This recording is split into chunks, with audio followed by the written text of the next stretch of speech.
Hola a todos.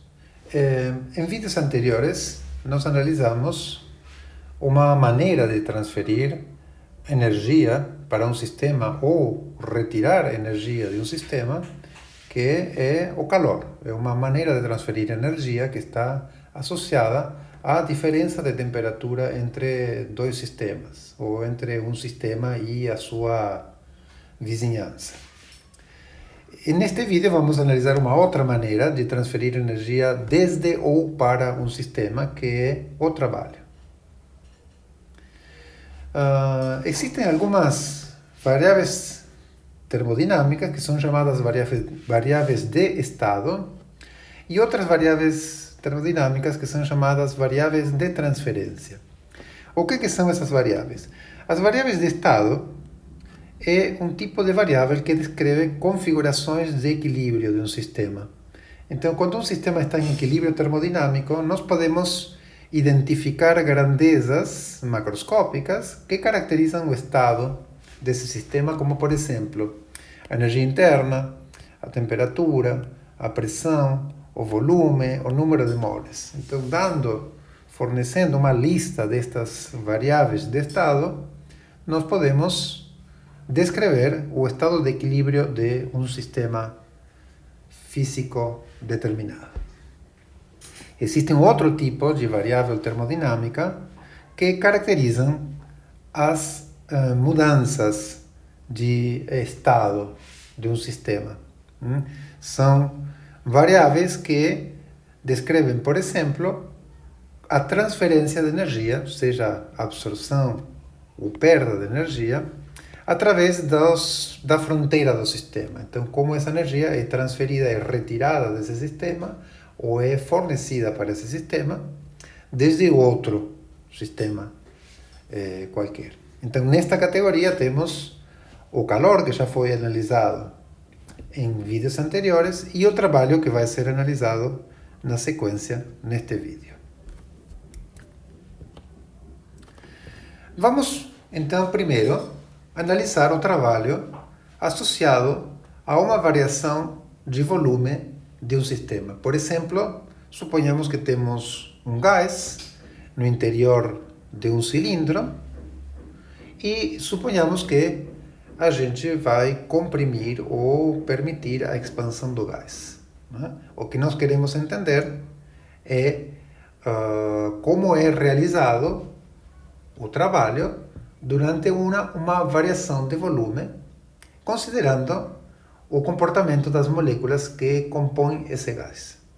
Então, para isso, vamos começar analisando uma situação estática, onde nós temos um recipiente, que está indicado aqui na figura.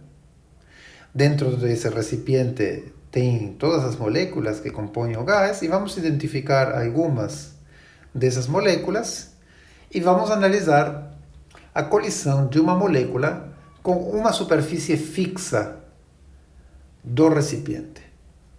Quando essa colisão da molécula com a parede do recipiente acontece, vamos ter uma força sendo realizada sobre a superfície, e se há uma força, podemos nos perguntar se existe um trabalho. Mas, para ver um trabalho, nós sabemos de fenômenos mecânicos que precisa haver um deslocamento associado. No caso, a parede que está aqui está em repouso, então esta força realizada sobre a parede não produz nenhum deslocamento e, portanto, o trabalho será nulo. Não há trabalho sobre a superfície porque esta não se move. Agora, vamos analisar uma situação onde temos uma superfície em movimento. Suponhamos que uma das paredes do recipiente pode se movimentar. Então, temos o recipiente aqui, com as paredes laterais fixas, mas uma das paredes é um pistão que pode se movimentar. Suponhamos que o movimento do pistão é para a direita na figura de cima e que é para a esquerda na figura de baixo. Então, na figura de cima temos uma expansão do gás, né? O volume no qual o gás se encontra aumenta. E na figura interior temos um outro exemplo onde o volume onde o gás se encontra diminui. Então, temos uma compressão. Neste caso, então, como as paredes, tanto num caso quanto no outro, temos uma parede em movimento, temos uma superfície em movimento, vemos que a força realizada sobre a superfície tem associado um trabalho. Né? A molécula que tem uma colisão com a superfície, suponhamos esta molécula aqui, que bate na superfície, vai realizar um trabalho sobre a superfície durante a colisão.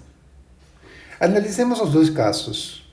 O caso de cima está analisado aqui, o caso de baixo está analisado aqui. Suponhamos então, primeiro, que o pistão se move para a direita. Como está indicado aqui na figura, o movimento do pistão é para a direita. A molécula que colide com o pistão exerce uma força que está na direção do movimento. O pistão se desloca para a direita, a molécula está incidindo com uma velocidade que estamos chamando daqui V antes, né? Então antes da colisão a molécula tem esta velocidade, ela vai impactar na parede e então a força que vai ser realizada vai ser na mesma direção do movimento. Isso significa que a molécula realiza um trabalho positivo sobre o pistão. Quando a molécula emerge da colisão, sai da colisão, ela tem uma velocidade menor que a que tinha antes. Isto porque a colisão foi com uma parede que se movimentava para o outro lado. Então, nessa colisão, essa molécula perdeu energia pelo fato da parede estar se afastando. No caso da colisão com um pistão em movimento, mas o movimento para a esquerda, que temos na figura inferior, a força que está sendo realizada pela molécula durante a colisão está apontada para a direita, mas o movimento e o deslocamento acontece para a esquerda. Então a força tem a direção contrária, a força da molécula está sendo exercida na direção contrária ao movimento. Então o trabalho aqui vai ser negativo. Então, neste caso, o que nós temos é que a molécula realiza um trabalho negativo sobre o pistão, como está indicado aqui, e se a velocidade antes da colisão era esta, a velocidade depois da colisão vai ser maior. Né?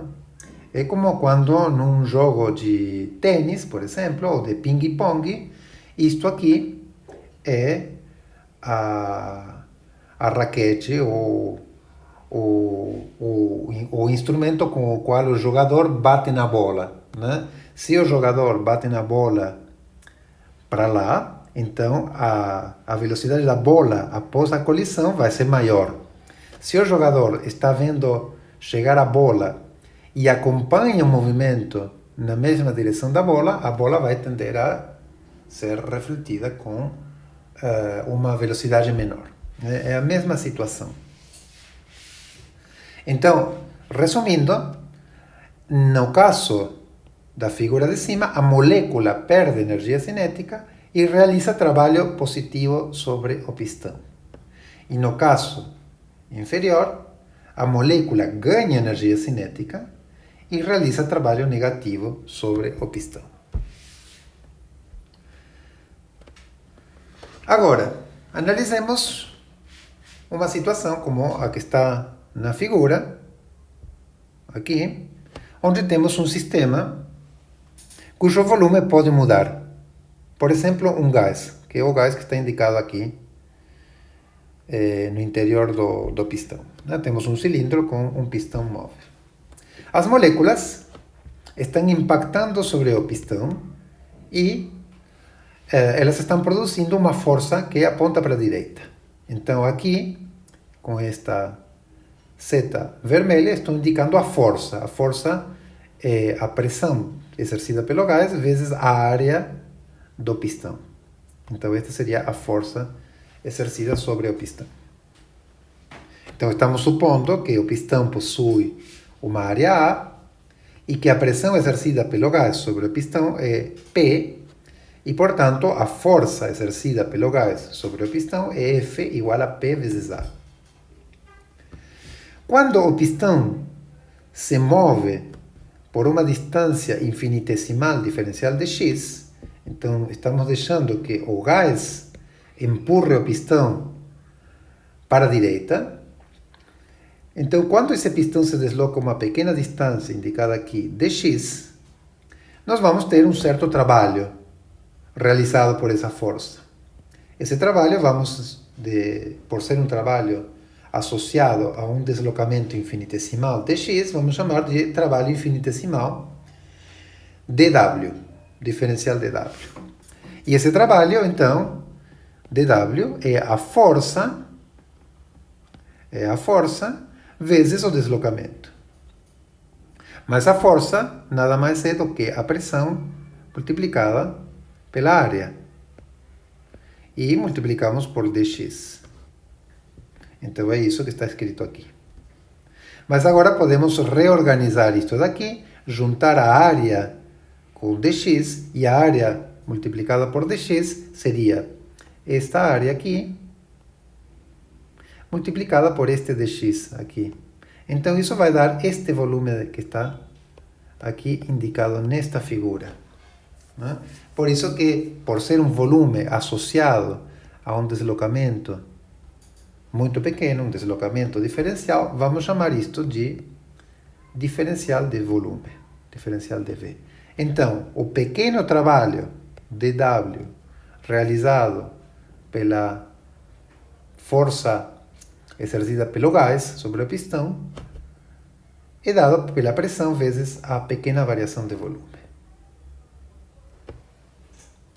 Então, resumindo, o trabalho realizado pelo sistema, aqui é importante que o trabalho é realizado pelo sistema, não sobre o sistema, né? Então, o trabalho realizado pelo sistema durante uma variação infinitesimal de volume é dada por dW igual a P vezes dV. Agora, suponhamos que essa expansão continua e o pistão vai se deslocando cada vez mais para à direita. E o volume vai aumentando. Sim? O que acontece durante esse processo? Como o volume vai aumentando, a pressão aqui dentro vai diminuindo. Sim? Então, ela já não pode ser considerada constante, como eu faço quando o aumento de volume é muito pequeno. Né? Quando isto se desloca uma distância dx, o aumento de volume é tão pequeno que eu posso supor que esta pressão permanece mais ou menos constante. Mas quando o aumento de volume é grande, essa pressão vai variando significativamente, vai diminuindo.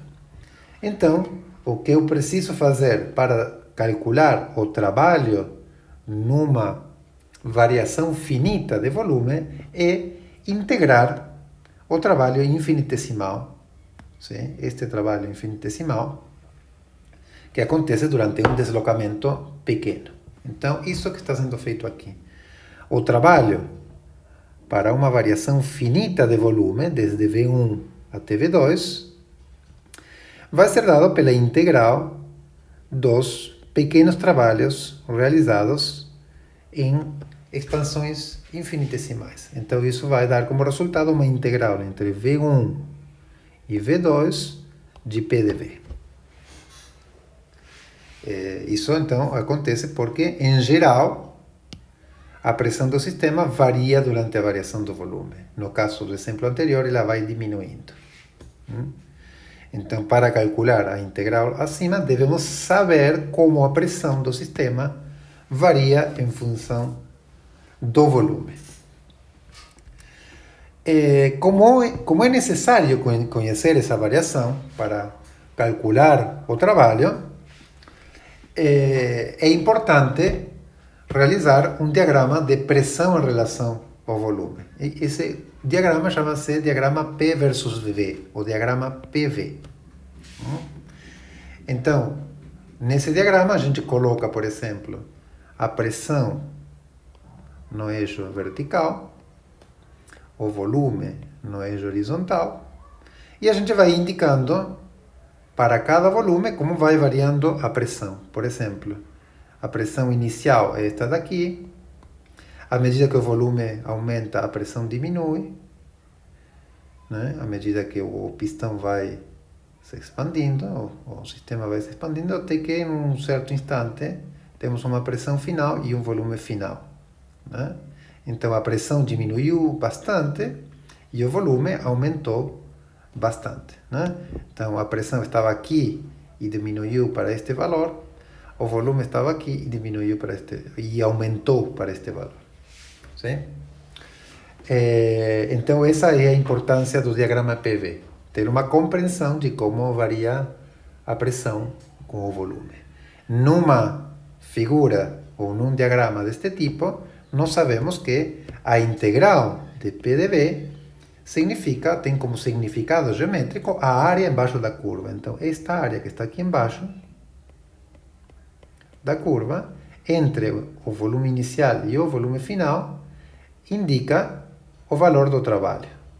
O trabalho seria a área embaixo da curva de P em função de V entre os limites V1 e V2, que é isso que está escrito aqui. No diagrama PV, a integral acima é representada graficamente pela área sobre a curva de P em função de V entre os limites V1, né? V1 e V2. Aqui, V1 e V2.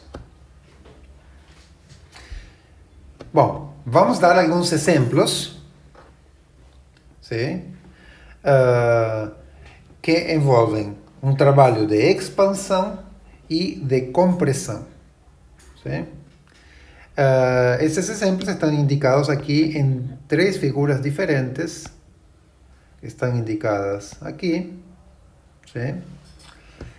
No primeiro exemplo temos um diagrama pressão-volume de um sistema passando por uma expansão onde a pressão é variável. Então a pressão inicial, P1, e o volume V1 estão indicados aqui, neste ponto 1.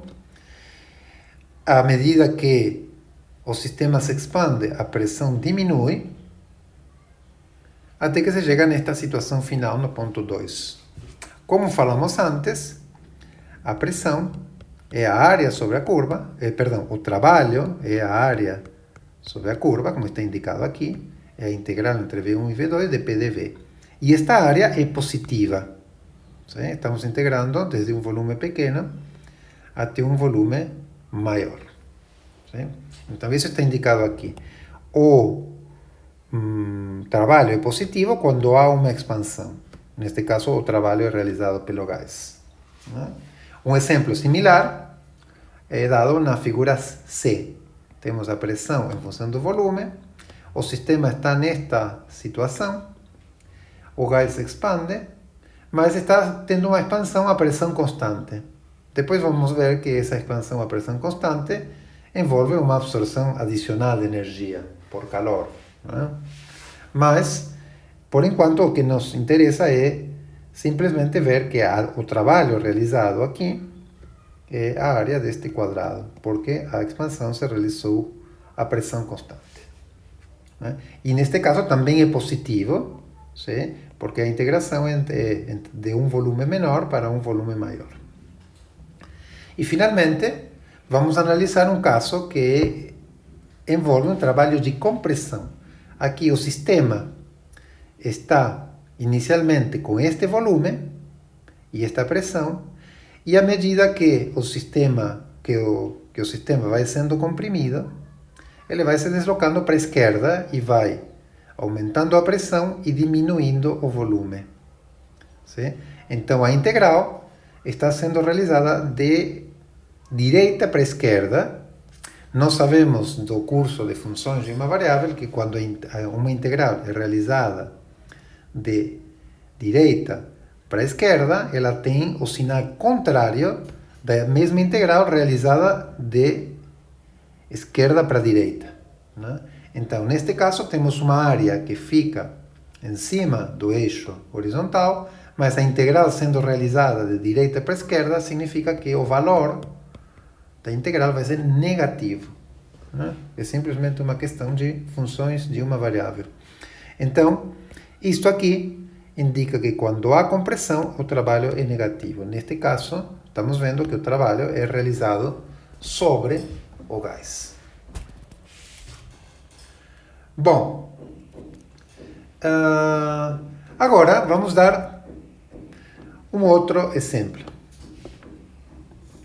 No exemplo que vamos dar agora, vamos ver, ou vamos comparar, o trabalho em diferentes trajetórias.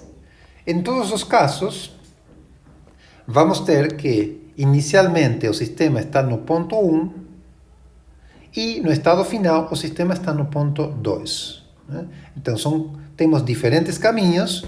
Um caminho vai ser de 1 para 3 e depois de 3 para 2. Um outro caminho vai ser de 1 até 2 através desse caminho que estou indicando.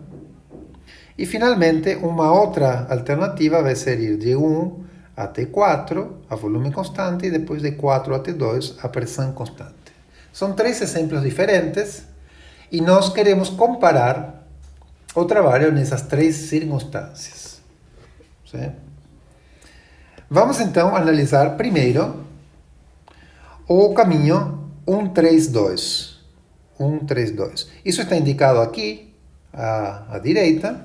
Então, primeiro aumentamos o volume de V1 para V2 sob pressão constante. Essa pressão constante é a pressão P1. Certo? E depois diminuímos a pressão de P1 até P2 a volume constante. Esse volume constante é V2 aqui. Certo? Qual é o trabalho realizado pelo sistema? É esta área que está aqui. Certo? Muito bem. Agora analisemos uma outra situação. Agora analisamos a situação na qual primeiro diminuímos a pressão de P1 para P2 a volume constante. Esse aqui. Esse volume constante é V1. Vejam que aqui não há nenhum trabalho realizado, porque a área sobre a curva desta trajetória é nula. Sim? E depois nos deslocamos de 4 até 2, diminuindo o volume desde V1, aumentando, né, o volume de V1 até V2, a pressão constante. Sim? É isto aqui. Então, o trabalho total disto vai ser esta área que está aqui. O ponto que eu quero salientar é que, no caso anterior, tínhamos uma área bem maior. Né? Estamos partindo do ponto 1 e chegando no ponto 2, nos dois casos. Só que, neste caso, o trabalho é grande, esta área é grande. Neste caso, o trabalho é esta área pequena.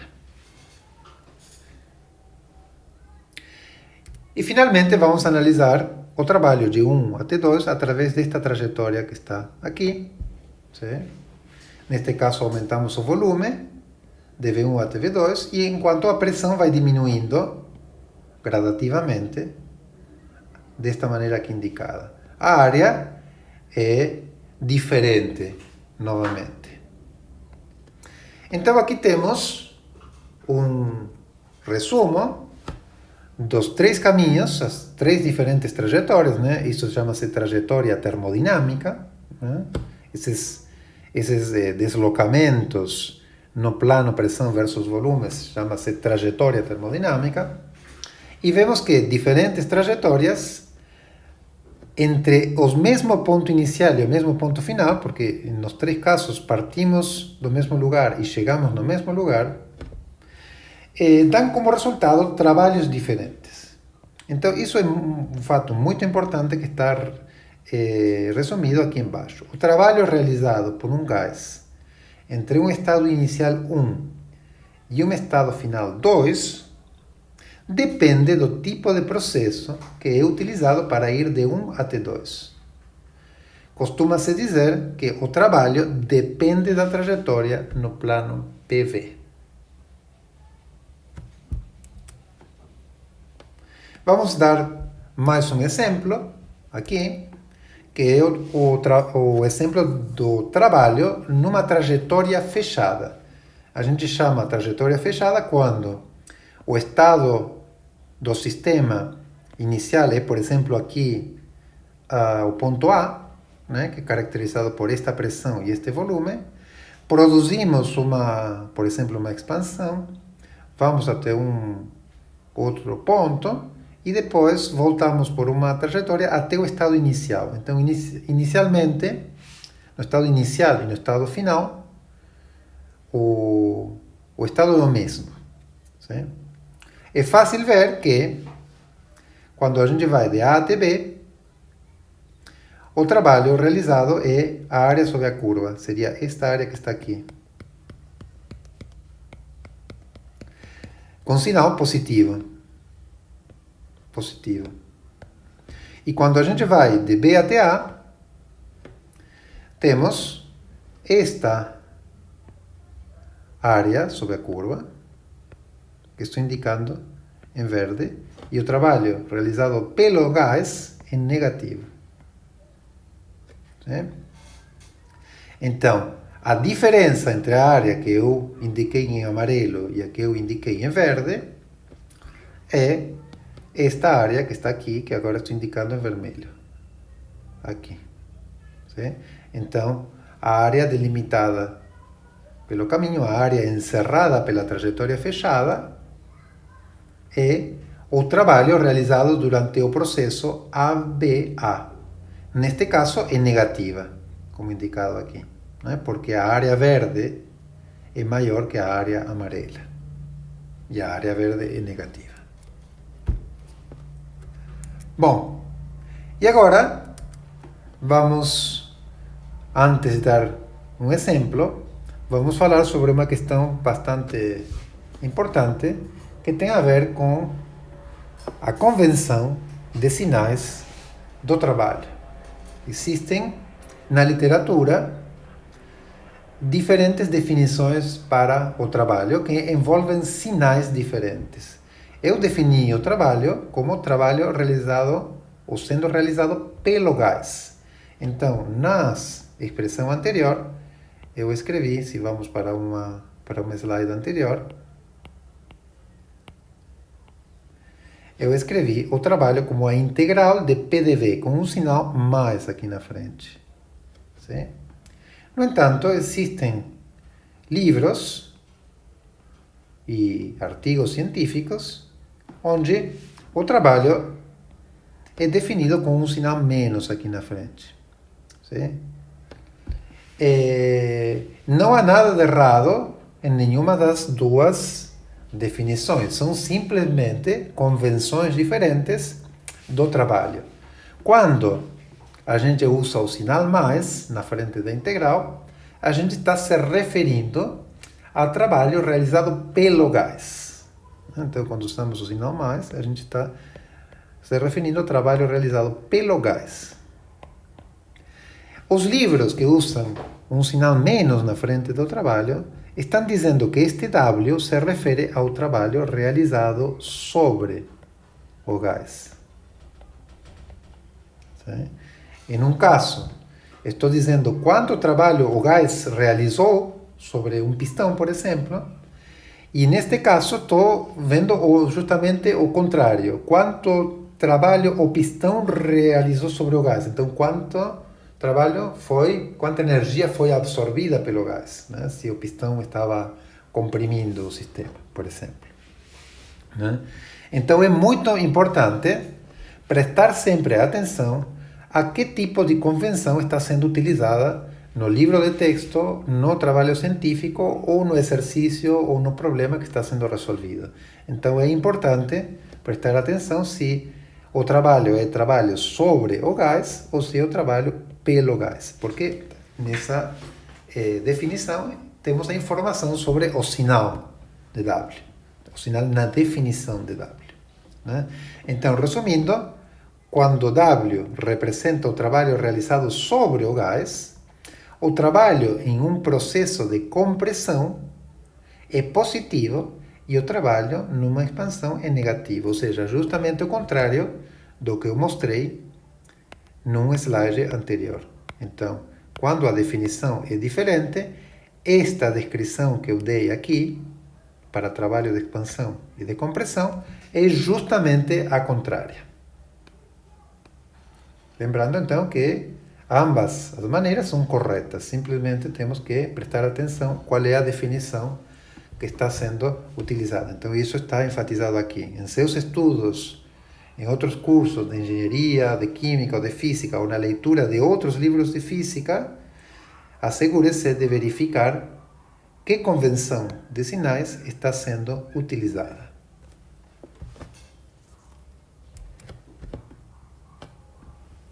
Bom, e agora vamos resolver um exercício para fixar as ideias que nós acabamos de aprender sobre o trabalho associado a uma variação de volume, e para isso vamos imaginar que temos um gás ideal, o qual é submetido a dois processos, nos quais partimos de um estado inicial, que está indicado aqui. Este seria o estado inicial. Aqui também o estado inicial é o mesmo. Ele está caracterizado por um volume inicial, que é 10 metros cúbicos, e uma pressão inicial, aqui, que são as mesmas nas duas figuras, que é 0,2 vezes 10 a 5 Pascal. Sim? Essa seria a situação inicial nos dois processos. E o estado final é caracterizado por um volume final, que é este, o mesmo nos dois casos. O volume final é 2 metros cúbicos. E a pressão final, que é esta, igual nos dois casos, que seria 1 vezes 10 a 5 Pascal. E temos dois processos. O processo indicado na figura superior, que é o processo 1, e o que está indicado na figura inferior, que é o processo 2. Sim? Vejam que no processo 1, a temperatura permanece constante. Então, esta curva que está aqui é uma isoterma do gás ideal. Agora, no processo 2, a pressão permanece constante primeiro, aqui, e depois o volume permanece constante nesta parte. A pergunta é: qual é a razão entre o trabalho W1 realizado sobre o gás no primeiro processo e no segundo processo? Claramente, a figura mostra que o trabalho aqui é maior que aqui, né? O maior no sentido de seu valor absoluto, né? Esta área é maior que esta, né? O trabalho é negativo, né? Porque o trabalho realizado pelo gás é negativo. O trabalho realizado sobre o gás é positivo, aqui, né? Porque o gás está absorvendo energia. Tá? Mas o que está perguntando, o problema é qual é a razão entre o trabalho realizado sobre o gás. É importante prestar atenção a esta palavra, sobre o gás, no primeiro processo, né? E no segundo. Então, está sendo perguntado qual é a razão W1 dividido W2. Sim? E está perguntando o trabalho sobre.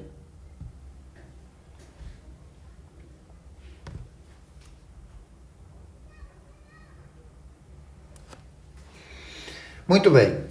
Então, vamos resolver o problema.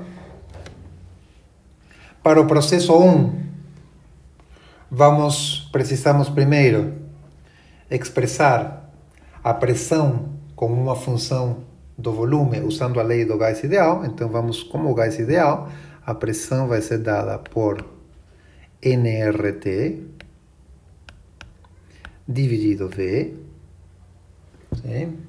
E o trabalho W1 realizado sobre o gás vai ser menos a integral através da trajetória 1 de P de V.